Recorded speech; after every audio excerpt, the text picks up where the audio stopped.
D5 Live, Christopher Eccleston is here. Loads of emails, lots of calls. Christopher, just explain what you look like in the series. We've seen a few of the promos, a few of the trailers. Well, I look like me. Do you mean in terms of In terms of wardrobe? In terms of wardrobe, yeah. Because a lot of the Doctors are remembered for either the frilly shirt or the scarf or the hat. Yeah, I think when you play the Doctor, one of the first things you think about is how can I suggest he's an alien? How can I convey that alien, or what Johnston said, the mystery? And I think to a certain extent what some of the actors did, or designers decided or imposed on them, was a very extravagant costume which will make them obviously different. I wanted to avoid that because I felt with Russell's writing I'd be able to convey the alien quality through how I behaved and what I said. And it just wouldn't have suited me to have the frock coat and the scarf, and we've done all that. I've got a battered leather jacket because I'm a traveller. I've got boots because it's a very physical role, and really the rest is left for Billy. Billy playing Rose, she gets the changes of costume and stuff like that. It's good if he's constant to a certain extent. I don't know if you saw the piece in the Daily Telegraph today. With the headline was "Is Doctor Who gay?" And it was basically pointing out, as is true, been mentioned a few times, that many of the great Doctor Who fans are gay, and that the way he's played, because he always has a beautiful companion, he's never that interested in her. Is that discussed ever? I would say that Doctor Who is. The answer is Doctor Who gay? The answer is yes and no.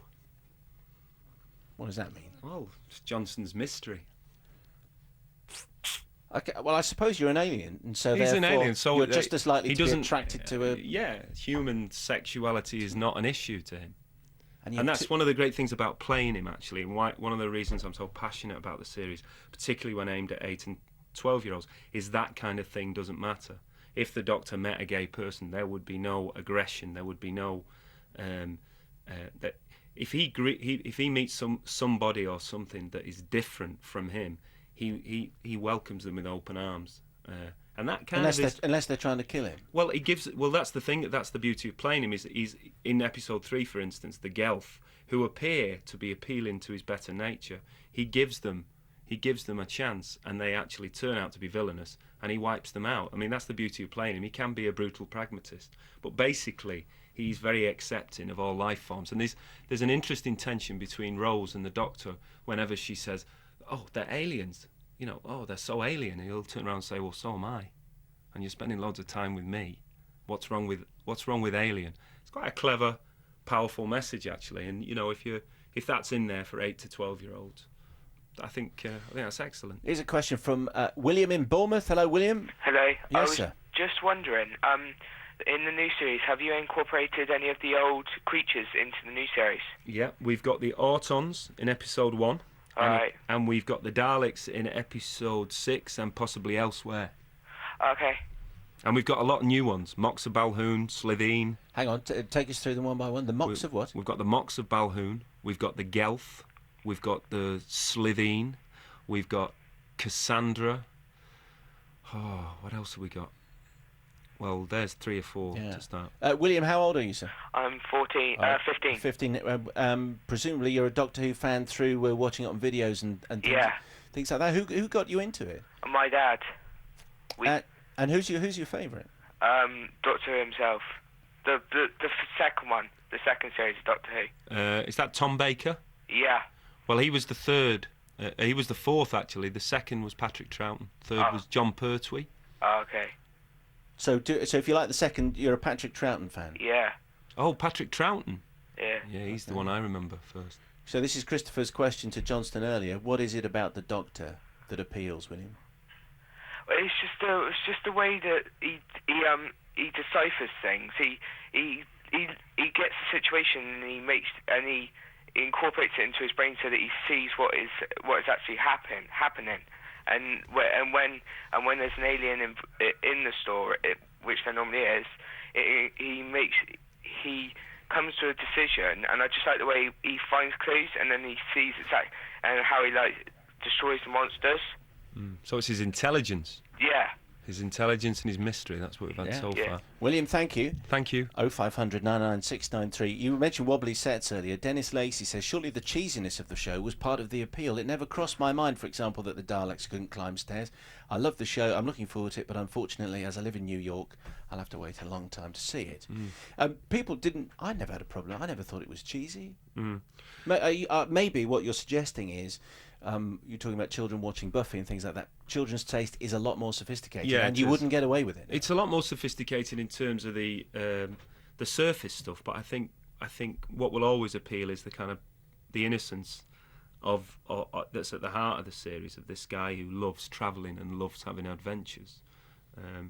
But yeah, they are more sophisticated in terms of special effects, and we've addressed that. And I think that's because we all felt that this brilliant original idea of time travel back and forward deserved those kind of production values.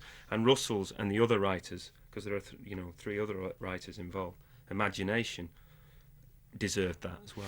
When you're playing to such a mainstream audience and trying to get everyone in and talking about sort of 8 to 12-year-olds, are there certain rules as to what the program can do? I mean, I wasn't shocked because I just enjoyed the whole thing. But people die, don't they? In this, it's in this program. I mean, you know, when the Autons shoot people, they die and they stay dead. Yeah, that's the 40-year history of the series. There is a dark vision. There is always a price paid in each episode. Usually, an innocent victim pays, and that galvanizes the Doctor. Yeah, and of course, children are drawn to. It's like Edmund Gorey, that kind of, or even Dr. Zeus. There's a darkness to that, and which appeals to him because I think it throws up strong emotions and strong questions. Yeah. So he can be. Some children saw the first episode and turned to their mum and dad and said, "Is he good or is he bad?" And I think that's in the mystery area. I was pleased with that because I think, I didn't want to be a cuddly. Children, they don't buy that. I know that as a child that I didn't. I liked Connery's Bond because he was vicious at times and then humane. It seemed to me to reflect the world I lived in an odd way. Is it true you volunteered for the part? Because you'd worked with Russell T Davies before. Yeah, it was my idea. I heard that Russell was writing it, and I emailed and asked for an audition. Yeah. So you had to audition for it? Oh yeah. I just thought he might, because I had also heard that he was delighted that he had an actor of your renown wanting to be in the show. I just assumed you got it on the nod. I think Russell and everybody else probably didn't think I could do it because I've not been seen for I'm not seen to be comedic or charming apparently. So what do you have to do at an audition for Doctor Who? Stay secret that. I turned up with I had to do a number of scenes. From the first series, actually, all the scenes from the first series. One of which I had to brandish the sonic screwdriver, and I had no idea what that was, so I took along a nasal hair trimmer, which has never been returned to me by the BBC. I hasten to add, and they taped the audition. I think I did the plastic hand gag. The Eric Morecambe routine. I did the Eric Morecambe routine. Now that'd have been a great Doctor. Yes. Tommy Cooper is Doctor. This says, Chris, sorry to sound nerdy, but has Russell T Davies ever mentioned who'll play the Doctor's nemesis, the Master? No, he's not. We don't have the Master, but we have something connected to that. The whole Dalek lore. We've got something connected to that. Okay. The Master does not appear in this series. Anne Cassidy says, this is for Christopher, the most unforgettable scene he's ever done, in my opinion, was when he was in Cracker and was dying on the pavement trying to radio colleagues for help, only he didn't know where he was. When the credits came up, I just sat there staring at the screen in shock. It was brilliant. I think that's that whole storyline in Cracker, the one that Anne is referring to, was probably one of Cracker's finest, wasn't it, do you think? Yeah, again, that's me choosing my writers wisely, because that was Jimmy McGovern, and I do honestly believe an actor is only ever as good as his writer. And some of the previous Doctors have been criticised unfairly, I think, because it's not about the performance, it's about the writing, and perhaps at some time the writing for Doctor Who at some point lost some of its direction and some of its strength. But on Cracker with Jimmy McGovern and on this with Russell T Davies. Television, we've forgotten it, but television is actually about the writers and the scripts, not about actors and directors. Because we wouldn't work if these writers didn't sit alone for 12 hours, 7 days a week, trying to think up ideas and then crafting scripts. Did you go back and what? Because you were saying earlier that you weren't a particular fan of the stuff in the past. Did you, just to be part of the Doctor Who legend and understand everything that had gone before, did you have to watch every episode? No, I didn't. Not with these scripts, and I didn't want to. I didn't want to be influenced by other people's performances.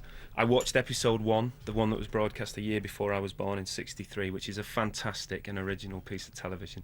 Doctor Who works brilliantly in black and white. William Hartnell. An Unearthly Child, it's called. It's the introduction of the female character as well as the Doctor, just like our episode Rose. I got leathered 6 months into the job on 2 bottles of red wine and watched Tom Baker. And because I then had the knowledge of what the part entailed, everything you have to do, I sat there and I marvelled at him. I thought he was brilliant in it.